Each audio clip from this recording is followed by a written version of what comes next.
Good morning, and thanks for making ekaboom.tv part of your morning routine. I'm Ruben, and this is Joan Romero, and today we're going to talk about your New Year's. Happy New Year's! Happy New Year's.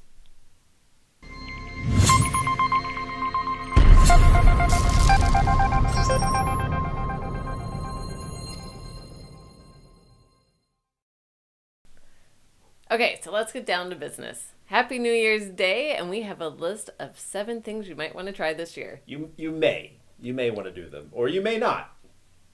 I guess you'll have to decide. All right, so number 1, something you might want to do is find something to believe in. If you don't already have something you believe in, you need to find something. So wait, let's clarify this a little. Let's backtrack just slightly and say, okay, they might want to do them, or they should do at least one of them, or all of them. Well, some of these you're probably already doing. Like if you have... So if you're already doing them, though, then you want to do them. Continue doing them. If you're already doing them, continue doing them. I think these are some things that you should do. You should do. Even if you just choose one of them, these are things you absolutely should do this year to have an amazing year. That's what I think. Okay. Awesome. Absolutely. Okay, so number 1. Make sure you believe in something. Okay. All right. Like what something? I think it's really important to, what do you mean, what something? What something? What something should you believe in? Like some examples? Yeah, I mean, like, should I believe in Cocoa Puffs? I mean, tell me, what should I believe in? Okay.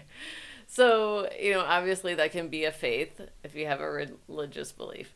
It can be if you haven't had enough belief in yourself to do the things that you want to do. You can believe in yourself. Maybe you have great self-esteem and you need to believe more in your children. Have a belief in your children. Give them some space to figure out life. So not just believe in something, but believe in more somethings. Okay.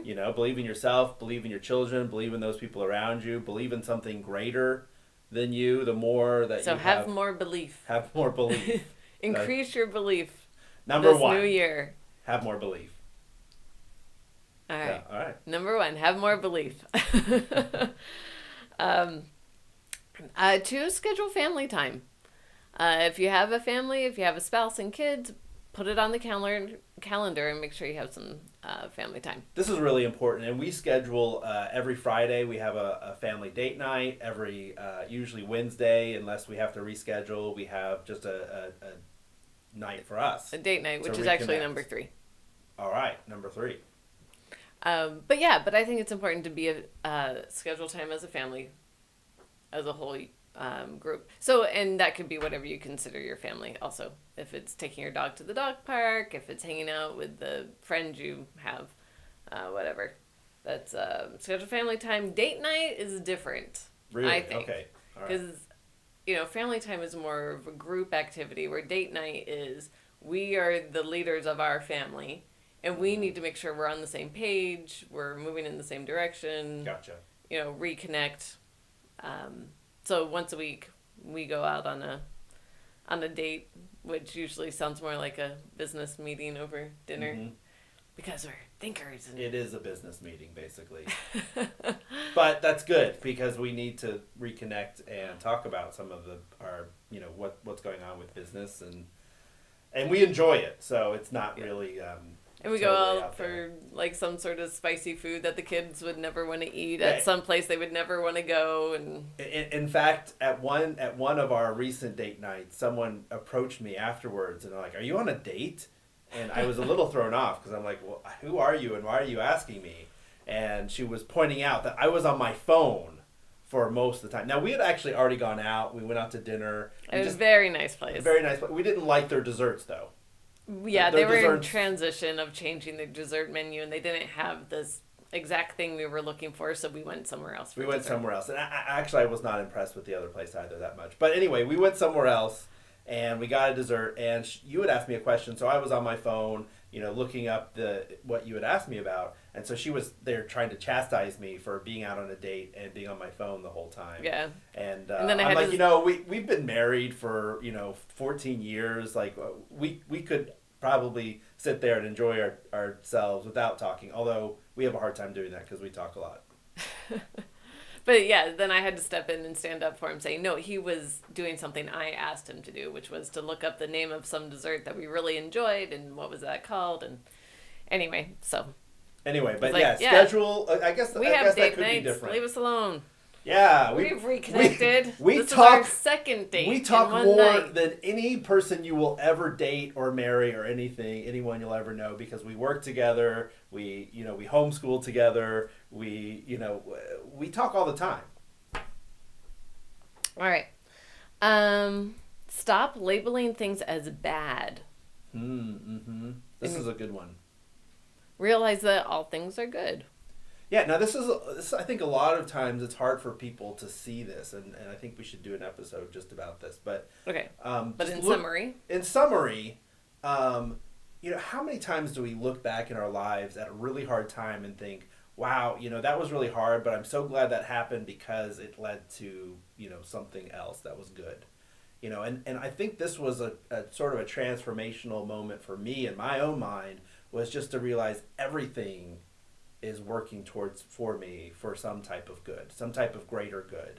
And so anything that comes at me, bad, negative, I just look at it and say, okay, I don't know how this is going to help me, but I just know it will at some point. So you have some trust, you have some faith there. I trust life. Everything's... I trust life. Right. I trust that whatever's happening in life is there to benefit me. And if it seems bad at the time, it's because of your limited perspective at that time. Exactly. So try not to label things as bad, maybe not even label them as good, but just, I don't know. They just are. It just is. And maybe it is good, but maybe that's okay to label it as good because it's there to be good for you and to benefit you, whatever it is. So just accept it, even when it's hard and difficult. We don't have a perfect life. We've had hard and difficult times. But that doesn't necessarily make them bad. And I was going to say, and maybe that makes it more perfect. Absolutely. Maybe hard times is Absolutely. part of having a full life experience. And so without that, it would not be perfect. You play with the labels. Play with labels of things.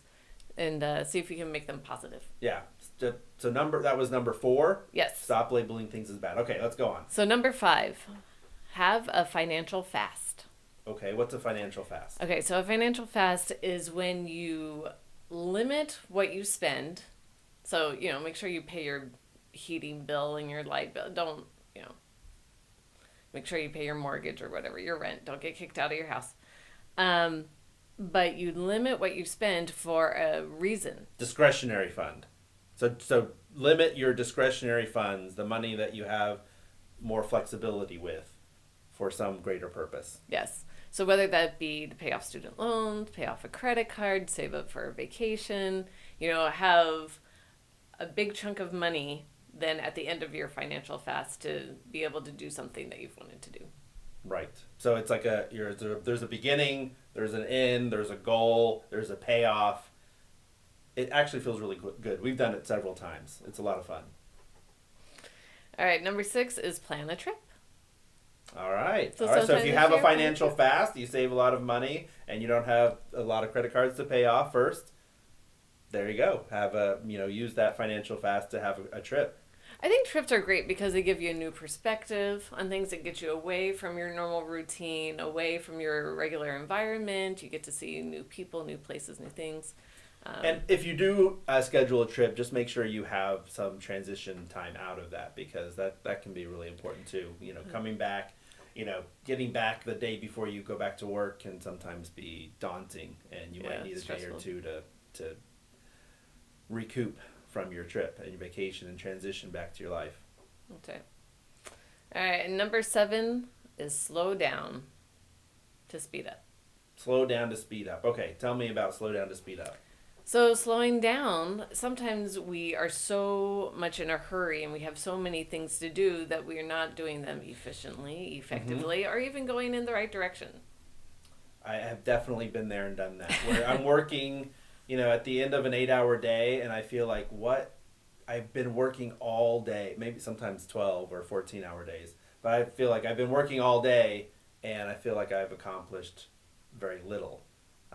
Where there's other times where I work for a few hours and I feel like I can accomplish a lot. Sort of the 80-20 rule that there's sometimes where, your efforts are just magnified, and there's other times when they're less effective. So I think if you I stop like that. when things are less effective, stop, reconnect, Slow down. slow down, look at what you have to do, evaluate what needs to get done and how you're going to do it, and take even just 30 minutes a day just to slow down and say, okay, what's going on, what am I doing, and I think you'll probably have a more effective day. Some people find it helpful also to write it down. They'll write down, here are my to-dos for today, or here's what I accomplished today, here's all the things I did. Because sometimes those days where you feel like you've done nothing, sometimes it's not that you didn't get anything done, it's just that it's hard to remember all the things that you did get done. Yeah.